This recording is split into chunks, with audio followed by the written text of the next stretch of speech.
Senate इंतखाबात open ballot के जरिए कराने से मुतालिक सदारती रेफरेंस हर सियासी जमात की अददी तादाद के मुताबिक नुमाइंदगी होनी चाहिए। जस्टिस एजाजुल एहसन किसी जमात की सूबाई असम्बली में 2 मेंबर हों वो हलीफ जमातों से इत्तेहाद कर सकती है। आप मुतनासिब नुमाइंदगी से मुतालिक बता दें। चीफ जस्टिस गुलजार अहमद के रिमार्क्स, केस की समाअत पीर तक मुलतवी। सेनेट की 48 नशिस्तों पर 141 उम्मीदवार मैदान में। रिटर्निंग अफसरान के फैसलों को आज चैलेंज किया जा सकेगा। इलेक्शन ट्राइब्यूनल्स अपीलें 22 से 23 फरवरी तक निपटाएंगे। उम्मीदवार 25 फरवरी तक कागजात नामजदगी वापस ले सकेंगे।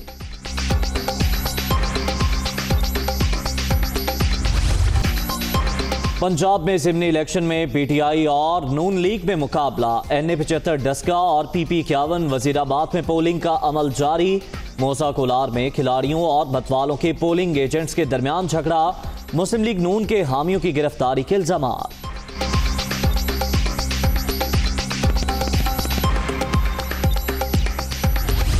खैबर पख्तूनख्वा में भी ज़िमनी इलेक्शन का मार्का। NA 45 कुरम में तहरीक इंसाफ, JUI और आज़ाद उम्मीदवार में टाकरा। PK 63 नौशहरा में PTI का मुस्लिम लीग नून और ANP से मुकाबला।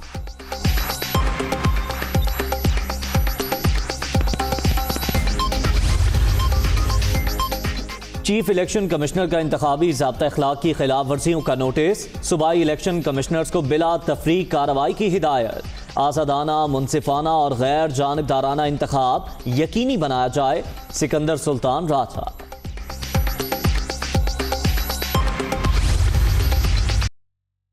पंजाब से PTI के ओहदेदारान की मुलाकात। बोसीदा निज़ाम अशराफिया के हकूक का तहफ़्फ़ुज़ करता है। माजी के हुक्मरानों की गलत पॉलिसियों के बायस मुल्क अपनी असल मंजिल से भटका रहा। हुकूमत ने मुल्क को दुरुस्त रास्ते पर गामजन कर दिया। उस्मान बुज़दार। कराची में इंतखाबात के दौरान कार सरकार में मुदाखलत और हवाई फायरिंग का केस। हलीम आदिल शेख को जुडिशल रिमांड पर जेल भेजने का हुक्म। अदालत की तफ्तीशी अफसर को केस का चालान जमा कराने की हिदायत।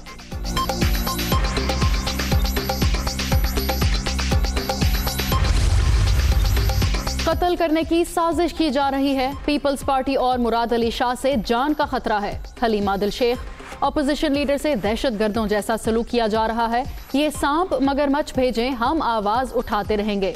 खुर्रम शेर जमान।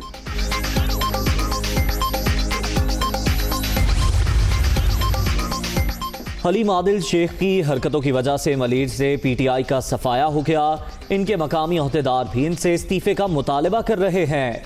ये जिस पार्टी में शामिल होते हैं उसे तबाह करके छोड़ते हैं। नासिर हुसैन शाह। पंजाब में कोरोना मजीद 40 अफराद की जान ले गया। 24 घंटे के दौरान 1245 नए मरीज। मोहलिक वायरस से 5,68,506 शहरी मुतासिर। एक्टिव केसेस की तादाद 24,139 हो गई।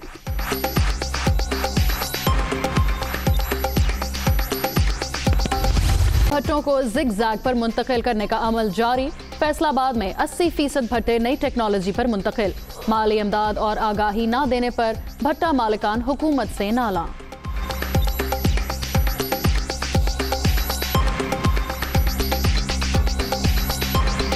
भट्टे वाले ये अपनी मदद आपके तहत ही कन्वर्ट कर रहे हैं। गवर्नमेंट तो चाहिए तो गवर्नमेंट को था कि हमारा इसमें साथ देते, लेकिन गवर्नमेंट की तरफ से कोई हमें हेल्प नहीं हुई। फौरन इसको कह रहे कि नया सिस्टम पे ले आओ। नया सिस्टम पे इधर कारीगर कोई भी नहीं है। 100% में एक कारीगर है, वो तो 99% कारीगर है नहीं। इस वजह से बहुत प्रॉब्लम है। सबसे पहले आपको बताएं, सुप्रीम कोर्ट में सेनेट इंतखाबात ओपन बैलेट के जरिए कराने के सदारती रेफरेंस की समाअत हुई, जिसमें रजा रब्बानी ने यह कहा कि सेनेट की तश्कील का बुनियादी मकसद फेडरेशन है। मसले का हल आइन में देखना चाहिए। छोटी जमातों को बात का मौका देने के लिए सिंगल ट्रांसफरेबल वोट का तस्वुर दिया गया। तफसीलात देने के लिए हमारे साथ हमारे नुमाइंदे मोहसिन एजाज मौजूद हैं। जी मोहसिन।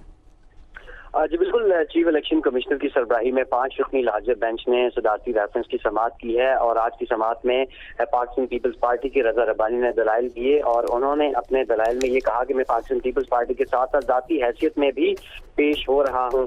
उनका अपने दलाइल में कहना था कि सदर ने रेफरेंस में एक सवाल पूछा है कि खुफिया वोटिंग का इतलाक सेनेट इलेक्शन पर होता है या नहीं, लेकिन हुकूमत ऐसा तासुर दे रही है जैसे मुकदमा 184(3) के दायरा इख्तियार का है। उन्होंने इस मौके पर यह भी कहा कि मैं जस्टिस एजाजुल एहसन के जो सवालात थे उन पर अपना दलाइल दूंगा। जो प्रोपोर्शनल रिप्रेजेंटेशन के हवाले से उन्होंने सवालात उठाए हैं उनके हवाले से अदालत को अपने मुख्तसर दलाइल में मुतमईन करने की कोशिश करूंगा। रजा रब्बानी ने अपने दलाइल में ये भी कहा कि सेनेट के क़याम का मकसद तमाम सूबों की यकसा नुमाइंदगी है। जो खुद को अलग समझते थे इन्हें नुमाइंदगी देने के लिए सेनेट कायम हुई। पार्लिमानी निज़ाम में दोनों ऐवान कभी इत्तेफाक़ी राय से नहीं चलते। उन्होंने ये भी कहा कि कायदे आज़म मोहम्मद अली जिन्ना के 14 नुकात में फेडरेशन अहम नुकता था। सेनेट को कायम करने का मकसद घुटन के माहौल को खत्म करके मुतनासिब नुमाइंदगी देना है। ऐसी छोटी सियासी जमातें जिनकी 4 सूबाई नशिस्तें होती हैं इन्हें भी सेनेट में नुमाइंदगी मिलती है। उन्होंने ये भी कहा कि बलूचिस्तान असेंबली में 3 या 4 अरकान के बावजूद सेनेटर्स मौजूद हैं और आप सेनेट की तश्कील और मकसदियत को सामने रखें। पाकिस्तान की आवाम की अक्सरियत कौमी असेंबली में होती है जबकि सेनेट में विफाक और पाकिस्तान की नुमाइंदगी होती है। हाउस ऑफ लॉर्ड्स और हाउस ऑफ कॉमन में भी तनाजा देखा जा सकता है। उन्होंने अपने दलाइल में भी कहा कि हमें मसले का हल आइन में देखना है। बिल कौमी असेंबली से पास होने के बाद सेनेट मुस्तरद भी कर सकता है। सेनेट को बिल पर 90 दिनों में फैसला करना होता है। इस मौके पर चीफ जस्टिस ऑफ पाकिस्तान ने उन्हें कहा कि अगर आप अपने दलाइल 20 मिनट में मुकम्मल कर सकते हैं तो ठीक, नहीं तो फिर पीर को जो है वो आपको सुनेंगे। जिस पर अब केस की जो आइंदा समाअत है उसे पीर तक मुलतवी कर दिया गया है और अब सदारती रेफरेंस की जो समाअत है वो पीर को होगी। तमाम ही इदारों की इस वक्त नजरें सुप्रीम कोर्ट ऑफ पाकिस्तान पर, क्योंकि सेनेट इंतखाबात ओपन बैलेट से होंगे या सीक्रेट बैलेट से, इसके हवाले से अब हतमी फैसला सुप्रीम कोर्ट का इस रेफरेंस के हवाले से जो भी फैसला आएगा हतमी फैसले का इंतजार है और समाअत पीर तक मुलतवी कर दी गई है। शुक्रिया मोहसिन एजाज तफसीलात से आगाह करने के लिए। और शिबली फराज कहते हैं कि सेनेट इलेक्शन एक मंडी बन जाती है, पता चलना चाहिए किसने किसे वोट दिया। मुल्क से पैसे की सियासत को खत्म करना है। हमारी नीयत और कोशिश है कि इंतखाबात को शफाफ बनाया जाए। उन्होंने कहा कि तहरीक इंसाफ ने 2018 के सेनेट इंतखाबात के बाद 20 मेंबरान को पार्टी से निकाला। वो सुप्रीम कोर्ट के बाहर मीडिया से गुफ्तगू कर रहे थे।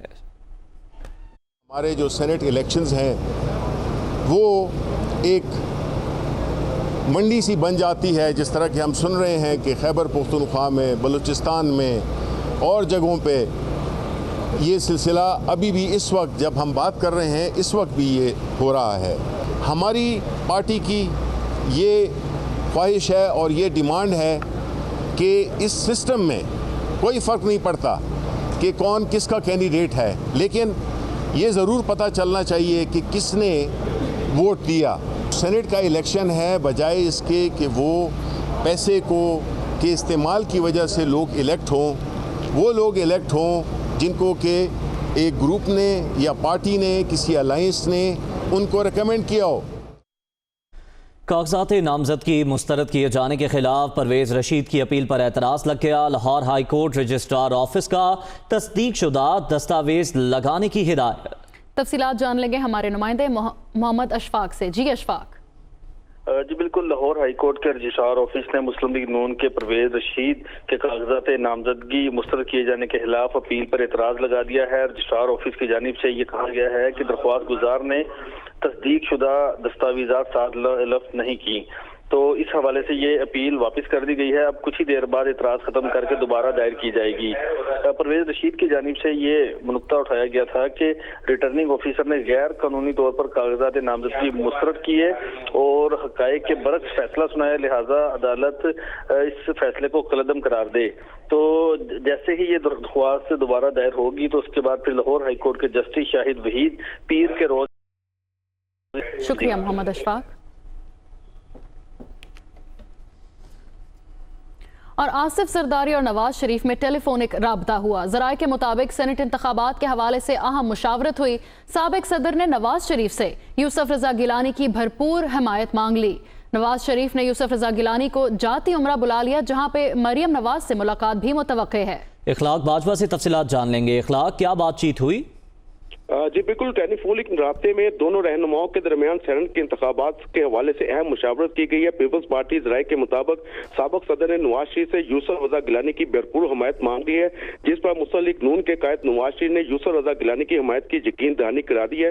राय के मुताबिक साबिक वज़ीर-ए-आज़म नवाज शरीफ ने आसफ अली जरदारी के जरिए यूसुफ रजा गिलानी को जाती उम्रा की भी दावत दे दी है और इम्कान जाहिर किया जा रहा है कि बहुत जल्द यूसुफ रजा गिलानी जो है वो मरियम नवाज से मुलाकात करेंगे। और राय के मुताबिक दोनों रहनुमाओं में पीडीएम की तहरीक के हवाले से तबादला ख्याल और हुकूमत को मजीद टफ टाइम देने पर भी इत्तफाक हुआ है। जी शुक्रिया अखलाक।